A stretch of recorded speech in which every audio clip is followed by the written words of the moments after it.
right? And then, of course, when children are involved, it's a whole new ball game. I'll say something to understand how traumatic and how destructive domestic abuse is for a lot of women.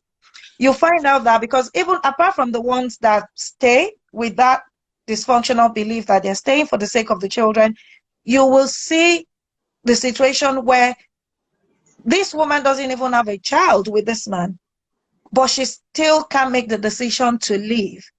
And then you now have to ask yourself that question, why is that happening? You don't have a child, you're not staying for the sake of the children. That just shows us that it is beyond having children with the abuser. There is a broken foundation that we're being challenged with today.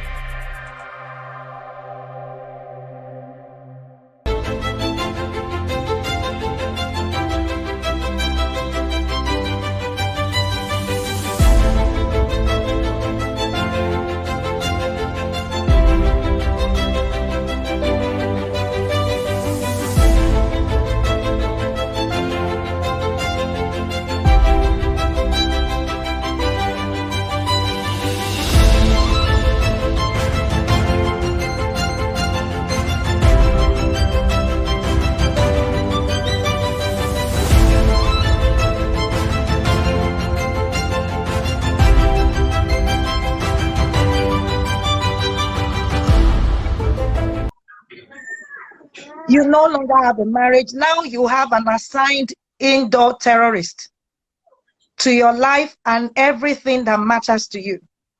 And we know what it means on the national scene on the international scene to have terrorists.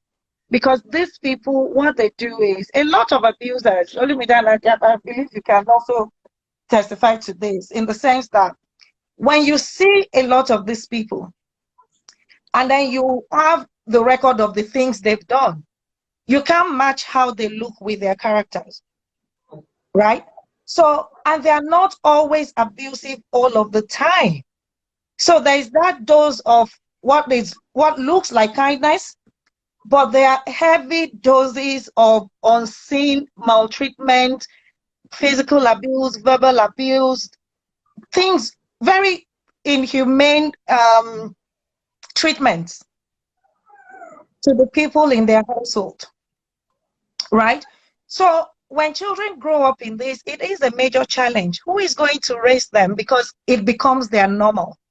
So from what you said about Osinachi's case, unfortunately, those children will need years of therapy, and it has to be ongoing. It's not even a therapy of one source. They're going to need multi-agency intervention to first unlearn the damage the father did to them, and then to be able to learn what it means to be human before they are even allowed to interact with any other person. Now they have to live with the grief of even losing their mom. So it's like those children have to be reborn. They have to start from ground zero, because they've basically been raised as animals to be as evil as the father is. And this is a very typical scenario of what most survivors go through.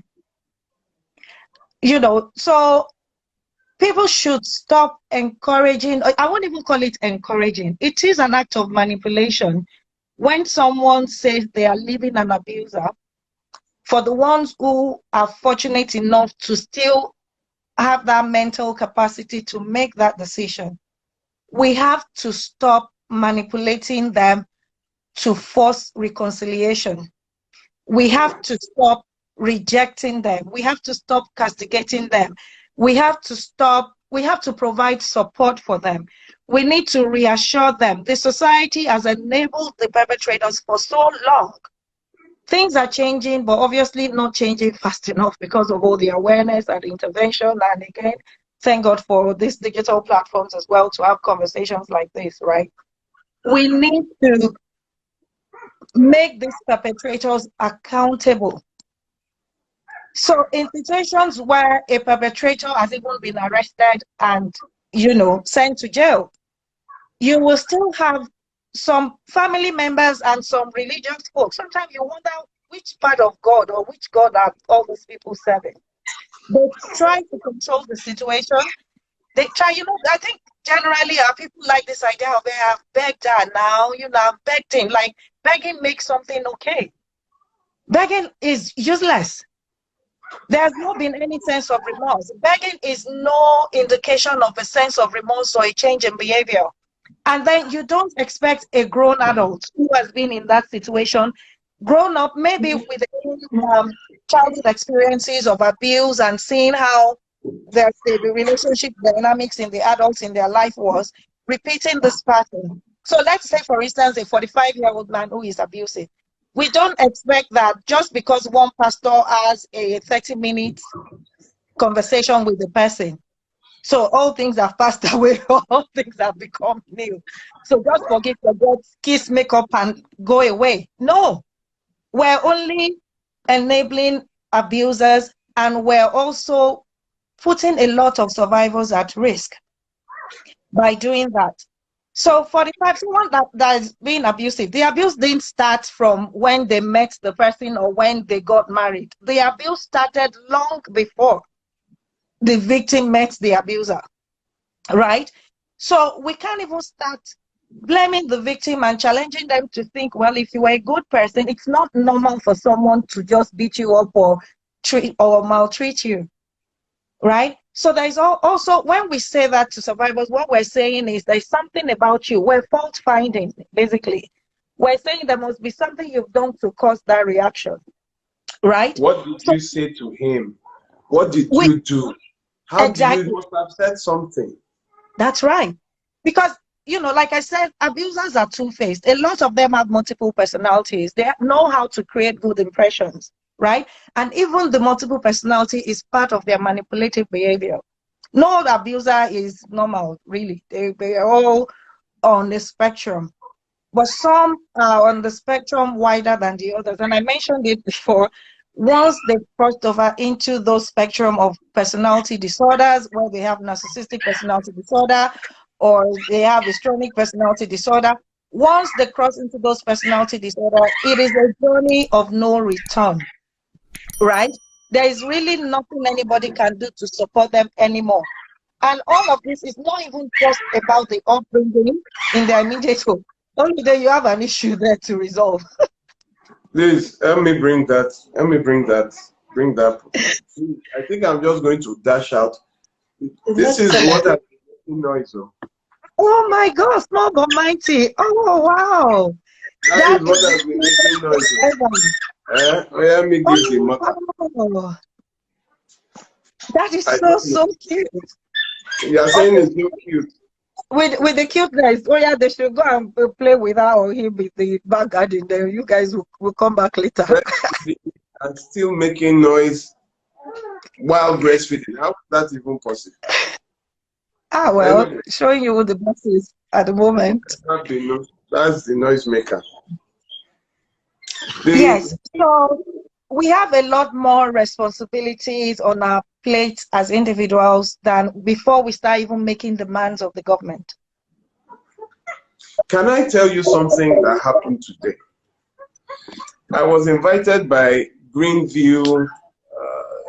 It's Greenview. There's I think it's Greenview Limited. It's a subsidiary of Dangote Group. So I did not even know, but I was invited by them today. When I got there, and I saw that it was Dangote Group, and they brought children to that. It was a safety seminar. It was a big thing at Wharf, at the ports there.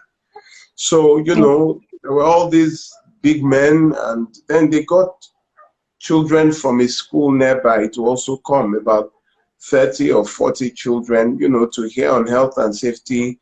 One of the directors of NDLEA was there. Then I was there to speak on domestic violence and abuse. So while I was talking about domestic violence and abuse, I now moved towards the children because they still have hope. We are already married to either our solution or our problem. Okay, I will.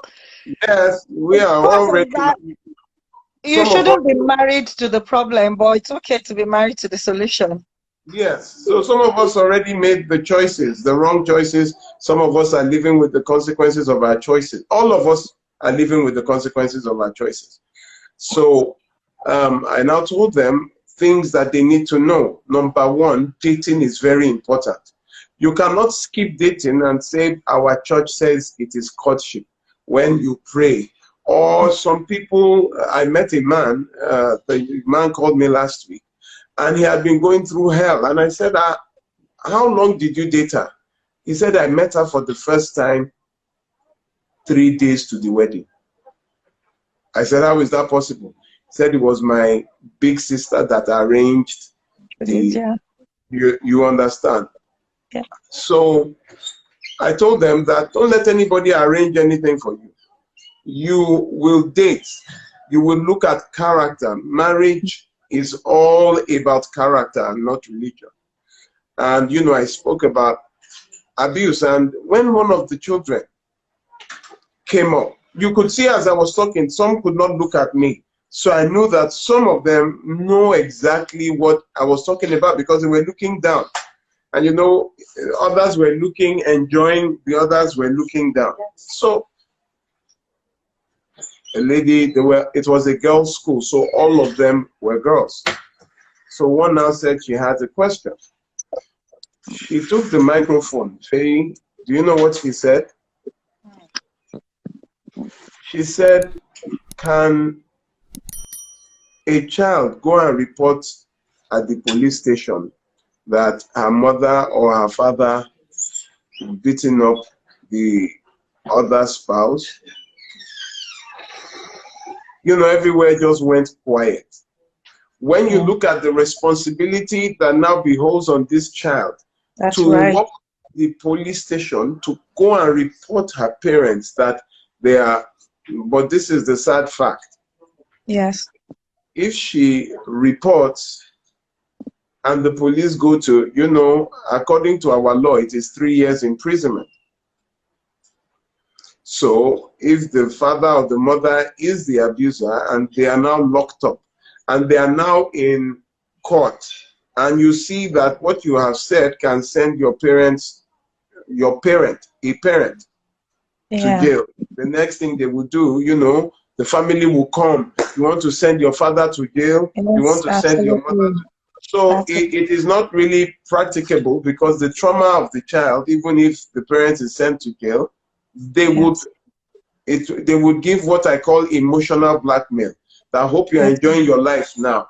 It's because if you had not sent your father to jail, he would have been able to take care of you better. All that.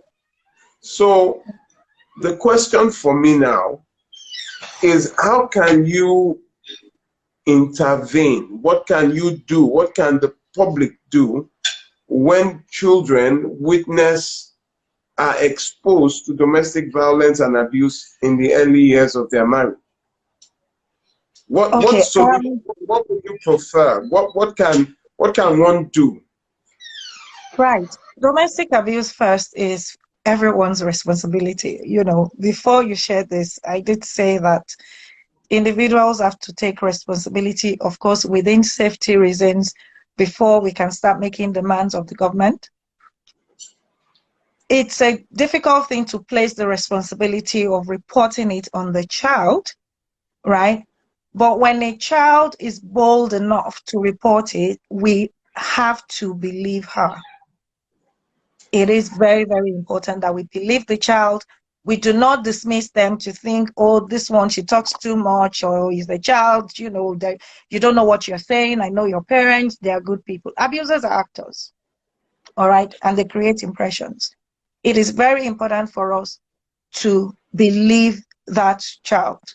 The next step would be to make contact with the adult victim. If there is appropriate social welfare intervention in place, as an individual that you've been reached out to, you have a responsibility to report on behalf of that child what you've been told. you don't have to report, you don't have to disclose your name. You can report as an anonymous caller. Olumide, is that something that is allowed in Nigeria? Can people report anonymously? You know, when you said anonymous caller, I just looked at you that you think 911 works here. You can just call. There will be no network. You have to walk to the police station. Yeah, okay. And what does that look like typically for someone going in to report? And really, I know nobody wants police issue before they start taxing you and asking you questions that you don't know what to. And this is where the limitation is for a lot of people who are even willing to provide the intervention. And that's why police does not necessarily have to be the first port of call.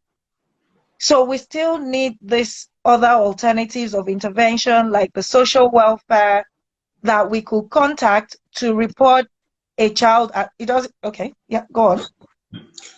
What you are talking about is the British system. Tell me what works in Nigeria. Tell me what works. Now, unfortunately, ladies and gentlemen, it depends on the level of insanity of the reporter. The first point of call in Nigeria, they will tell you, is to go to the police station. Right. And the police will tell you it is a family affair, they cannot interfere. Right. So it is a circle. You are going back to where you are coming from. But now I am advocating for something for the community. By the time the community rises up, let me give you an example. I've been on the case for about 2 months now. They were in Ekpe, and the neighbors in the same compound were like, they were always hearing this, their co-tenant beating up his wife. You know, there was always beating, shouting from that flat. So about 4 of the neighbors just got up one morning after it happened and said they had had enough. And they went to the police station. And they reported that somebody wants to kill his wife. And the way the police started was like, well, you know, this husband and wife. And, you know, those people were not just going to have any excuse. They took it up seriously. And when the police saw that it was really heated, they had to get up. They now followed them to the compound. By the time they got there, the man had left. So they knocked on the door, the girl was inside and did not see anything. And the neighbors kept insisting that there's somebody inside. So knocking on the door, the police were careful, they didn't want to. That's how one neighbor just hit the door, you know, the hinges, and the door opened and they saw a young girl with 3 children inside. So, of course, bruised and battered. So seeing the condition, the police now had to take all of them to the station. When they now publicized it, that is, who are you? The girl says this, that. Is there somebody we can call? They now call the mother. She gives them the number of the mother. Guess what? That girl had been missing for 8 years. The mother had been looking for her for 8 years. She was in 200 level in the university when a gentleman she met in church lured her, and then, you know, he took her to the outskirts, got her pregnant. And you see, people, when they get pregnant, they believe you can't go anywhere because you are pregnant. She had been staying. If the neighbors did not intervene, would they? No, can you imagine? The girl is just 24 or 25 or so. 3 children.